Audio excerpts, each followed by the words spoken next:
Jedno chyba z najpiękniejszych miejsc, jakie do tej pory widziałem. Jedno z najbardziej niezwykłych. And the vapor is not toxic. It's not toxic. No. I come practically every day and I'm relative normal. Jak z reklamy, co? Dzisiaj są te dni chile jakieś takie i postanowiliśmy przyjść zobaczyć, jak się bawią miejscowi. Jadę na zachód słońca. No, jest zajebiście.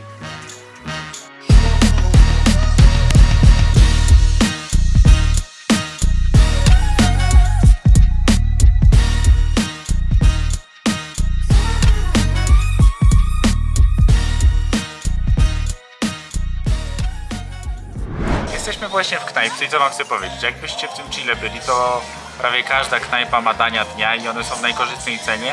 Z tego korzystajcie przede wszystkim. Teraz i będziemy mieli za 8,5 tysiąca peso całe danie, gdzie jest entrada, czyli przystawka i danie główne. Czekadełko to jest bułeczka z pedre, czyli z salsą, ale taką pikantną troszeczkę i ona smakuje lekko inaczej, ale jest również bardzo smaczna. Bardzo dobra. To jest prawdziwe guacamole, kurczę. O, powiem wam, mózg rozwala do jedzenia. Polecamy, jakbyście byli w San Pedro de Atacama, to się nazywa Red Stones. Jest na tej głównej ulicy takiej, praktycznie na końcu. Świetnie, świetnie. Jadę na zachód słońca. Jestem w połowie drogi, ale patrzcie, jakie fajne tutaj widoki.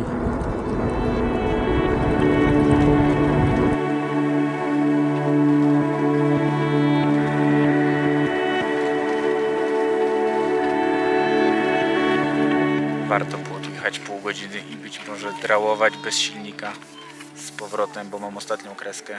No, jest zajebiście. Chciałbym wam powiedzieć, że to co czytaliśmy w pustyni i w puszczy, że w nocy jest na pustyni bardzo zimno, a w dzień bardzo gorąco, jest 100% prawda.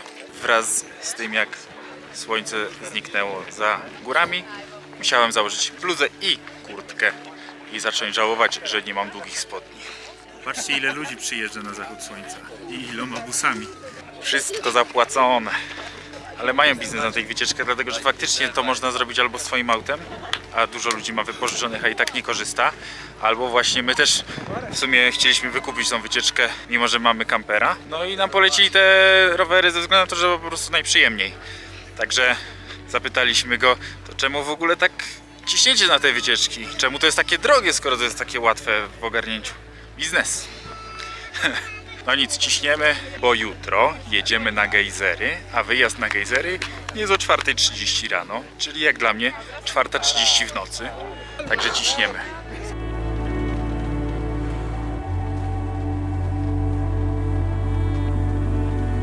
Podatki. VAT podstawowy, czyli IVA, jest 19%, czyli dużo niżej niż u nas. Natomiast nie jest aż tak zróżnicowane te podatki, które są zwolnione, czyli na przykład żywność tutaj będzie dużo mniej okrojona, jeżeli chodzi o niższe podatki, czyli będziemy mieli stosunkowo podobne zawsze. Dobrze, no to idziemy dalej. I jeżeli chodzi o podatki dochodowe, to one są bardzo mocno progresywne, bardzo mocno. I jeżeli chcecie dokładne progi poznać, to ja bym musiał wam je przeczytać, bo nie jestem w stanie tego zapamiętać, bo ich jest chyba z 8. Natomiast podatki są od 0% do 40, bodajże 2 albo 42,5 jakoś tak. I to jest troszkę skandal, jeżeli mamy płacić 42% podatku tylko dlatego, że umiemy zarabiać pieniądze. VAT jest 19%, są też VAT-y 10%, są też VAT-y nawet 50%, są rzeczy zwolnione z VAT-u jak używane samochody. Natomiast takie rzeczy na przykład jak u nas z dużą zawartością cukru oczywiście są bardziej opodatkowane. Podatek CIT będzie 25% dla małych i średnich przedsiębiorstw, a dla korporacyjnych będzie 27%, czyli 2% tylko różnicy. Ale co jest ciekawe, do 2022 roku to było tylko 10% i tak strasznie to zmienili. Myślę, że mocno strzelili sobie w kolano. Ale do 2022 roku tak było tylko od 2020 roku, gdyż to było zmniejszone tylko na potrzeby covidowe i pocovidowe. Słuchajcie, to jest ciekawe, jeżeli chodzi o takie średnie opodatkowanie w danym kraju. No to na przykład tutaj jest 34%, ale w Niemczech jest 48,8%, a tu jest 34%, więc uważam, że jakby to wziąć do kupy, to nie jest tak źle, bo tu na przykład chyba tych podatków takich typu ZUS-y i tak dalej to jest około 20% od wartości brutto i w to już wchodzą mi jakieś tam podatki, wiecie, od wypadków, ubezpieczenia, to społeczne i tak dalej. Dzisiaj są te dni chille jakieś takie i postanowiliśmy przyjść zobaczyć, jak się bawią miejscowi. Orkiestra grała nawet. Wszyscy w kapeluszach. Jest tak, jak ma być. Sukienka typowo chilijska. W bingo grają. 37, número 48. Solito el 5. Specjalnie dla nas. Cartón.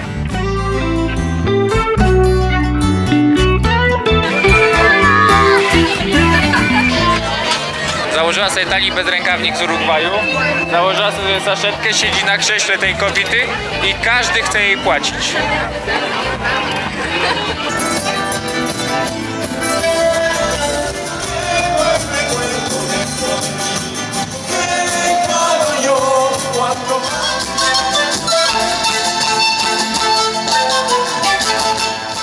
Kochani, szaszłyczka wziąłem, bo mi tak pachniał.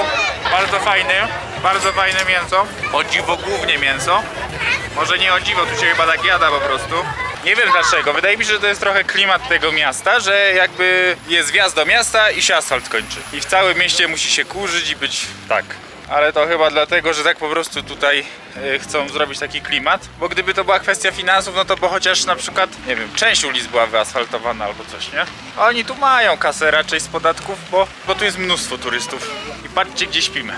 Jesteśmy naprzeciwko straży pożarnej. Na parkingu, proszę bardzo, cmentarza.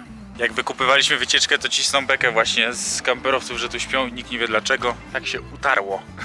A dlaczego my tu śpimy? Bo ten nasz kemping, gdzie spaliśmy, jest tak jakby za miastem trochę i by nas stamtąd nie zabrali raczej na tą wycieczkę gejzerową, bo powiedzieć, że za daleko trochę. Postanowiliśmy przespać się tu. I fajnie. 4 rano. Juleczek już przestał płakać, maruda 1. Jedziemy na gejzery!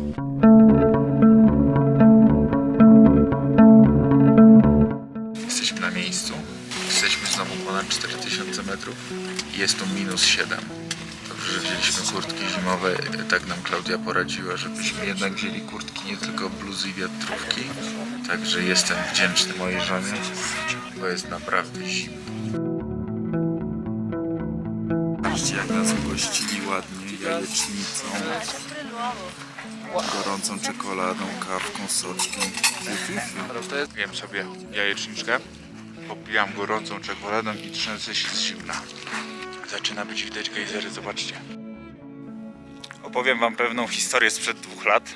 Nasz kolega Maciek, z którym możecie obejrzeć wywiad na kanale, jak był na tej wycieczce, to się kąpał, tutaj są takie źródła termalne. Jest jedno i drugie. I to pierwsze było do kąpania. A to drugie było, żeby nie wchodzić pod żadnym pozorem. I ludzie jak to ludzie, nie każdy chciał słuchać. I ktoś wlazł tam. I o ile niektórzy tam się tylko poparzyli, o tyle jeden facet 2 lata temu się w tym ugotował. Rozumiecie? Ugotował się w tym jeziorku. I od tego czasu nie wolno się tu kąpać. I trzeba iść na źródła termalne, które są w takim hotelu i tam się płaci od osoby dość dużo. No i tam nie zawsze chcą wpuszczać. Chociaż nie wiem, czy ja zawsze, pewnie jak jest dużo ludzi, to nie chcą. Albo można ewentualnie pojechać gdzieś tam samochodem, kawałek się przejść i są z tych źródeł spływają do takiego naturalnego źródła te wody i podobno też jest spoko, więc spróbujemy ewentualnie tam się wybrać w któryś dzień, może jutro. This is a sacred land. Licanantares are an ethnic who have lived in San Pedro approximately 13,000 years. In this case, we're gonna be under the presence of a god. That it means Malku, God. So we're gonna talk mostly about the geology of the park, which is the highest geothermal field of the world. So the main indication of the park is that you cannot be farther 5 meters away from your guide. Andes are one of us, but it's not just a simple part of Andes. Every top you have around of us is a volcano. We are located over a tectonical fracture. We have 2 tectonic plates that are crashing just under our feet. 10,000 kilometers under our feet, the core of the Earth. Then you have another layer of magma, incandescent rocks and chimeras. The chimeras are in contact with incandescent rocks, and how the water goes directly to the chimeras, the water boils. Over 4,000 meters, the water is boiling between 80 and 90 Celsius degrees. When this happens, all comes out in vapor, gases, and water mode. We are under the presence of Tatío volcano. Tatío is a deformation of a slang which the Chileans call Tata. Tata in our Chilean slangs it means granddad. Tatío is the god, is the granddad. It's the granddad of Licancabur, the main volcano of San Pedro, the main god. And where is Tatío? Exactly right there.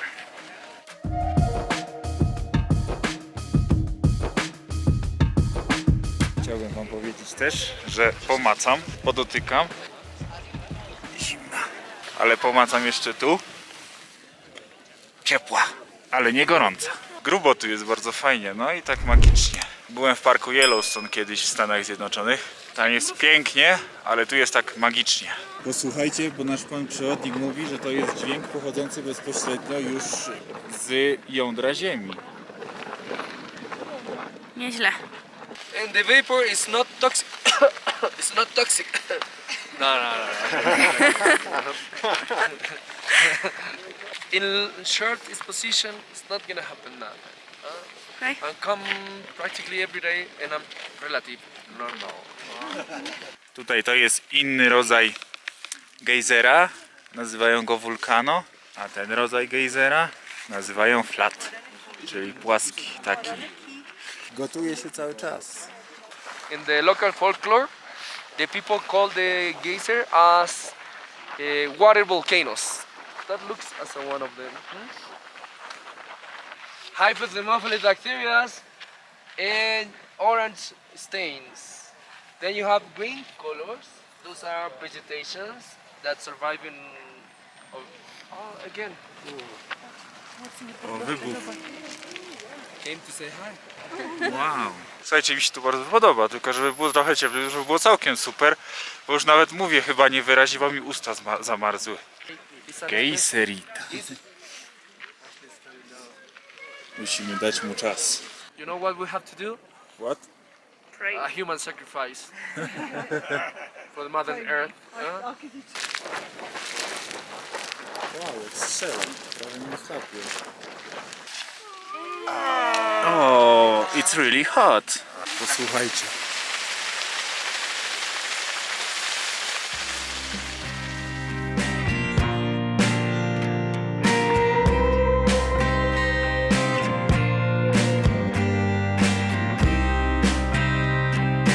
Jedno chyba z najpiękniejszych miejsc, jakie do tej pory widziałem. Jedno z najbardziej niezwykłych. Gorąco polecam. Ciepło się ubierzcie. Koniecznie.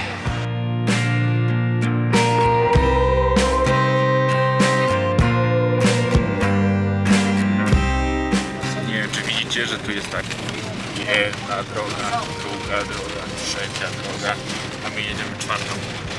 Dlatego, że często te zrobione, maszyna je jakaś robiła i one się wybiły tak, o, nie wiem czemu. I wolą jechać tą ugniecioną naturalnie, że tak powiem, niż tą robioną. Śmieszna trochę.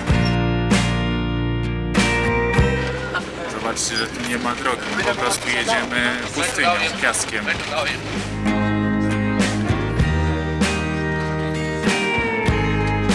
Jak z reklamy, co? Widzicie? To jest wulkan. Ten akurat jest aktywny. Zwróćcie uwagę, że te ptaki stoją zawsze parami, dlatego że to są monogamiści i po prostu się parują i tak żyją. Praktycznie cały czas tak spędzają czas. Pamiętacie, jak wam mówiłem, że niekoniecznie warto przyjeżdżać na Atakamę specjalnie? Kłamałem. Because of it. Donkeys. Osły Wild donkeys. i to No. I to są osły dziko żyjące, mówię. Nie wiedziałem, że osły w ogóle żyją jakby wolno, dziko. A widzę już je drugi albo trzeci raz. One żyją raczej tylko w jakichś statkach. Raczej pojedynczego chyba się nie zobaczy. Widzieliśmy już w Argentynie, jak jechaliśmy do Cafajady. Tam w dole, nie wiem czy pamiętacie, 3 osiołki też sobie szły. No i to raczej nam w takim razie też były dziko żyjące osły. Mini wioska Machuca. Llama meat, goat and goat cheese empanadas, local herb infusions that you can try. Jest to mięso z lamy, które zamówiliśmy jednego takiego szaszłyka, a to jest pan, z którym wczoraj się bawiliśmy na festynie. Nas pamięta. No i jeszcze jest empanada. Klaudia będzie testować zaraz. No i herbatka. Pyszne. Ciasto pieczone na głębokim oleju, więc fajne, ale takie, że mąka i woda, nic więcej tutaj nie jest w cieście. No i ser wsadzony, duża ilość sera, naprawdę smaczne. Pokażcie. Zajebista. Świetne, chyba aż pójdę jeszcze jedną zamówić. Jest tutaj w ogóle bardzo uroczo. Nie wzięliśmy swojej wlepki, byśmy tutaj też byli. Muszę mieć po prostu zawsze kilka przy sobie chyba. Pan mi dał już lamę, więc próbuję. Nie wiem do czego to porównać. Smakuje inaczej niż wieprzowina, niż wołowina, niż sarnina. Jest po prostu inne to mięso. Ale smaczne. Pyszne. Ale bardzo, może taka baranina bardziej, nie wiem. Baraniny najprędzej, no. To wszystko to jest lawa po erupcji wulkanu. Wszystko tu się lało i zastygało. Tam na górze widać kaktusy. Są to tutaj specyficzne kaktusy. Nazywają się Buritama kaktus. 1 cm na rok rosną, więc bardzo powoli. No i skończyła się wycieczka. Jesteśmy przy kamperze. Ale fury stoją, patrzcie. Nissan. Wow.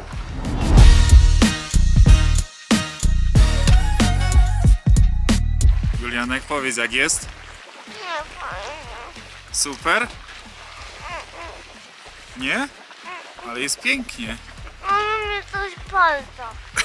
No zwłoki zmarzły. Przecież jesteś z Polski. W Polsce taka pogoda to norma w zimę.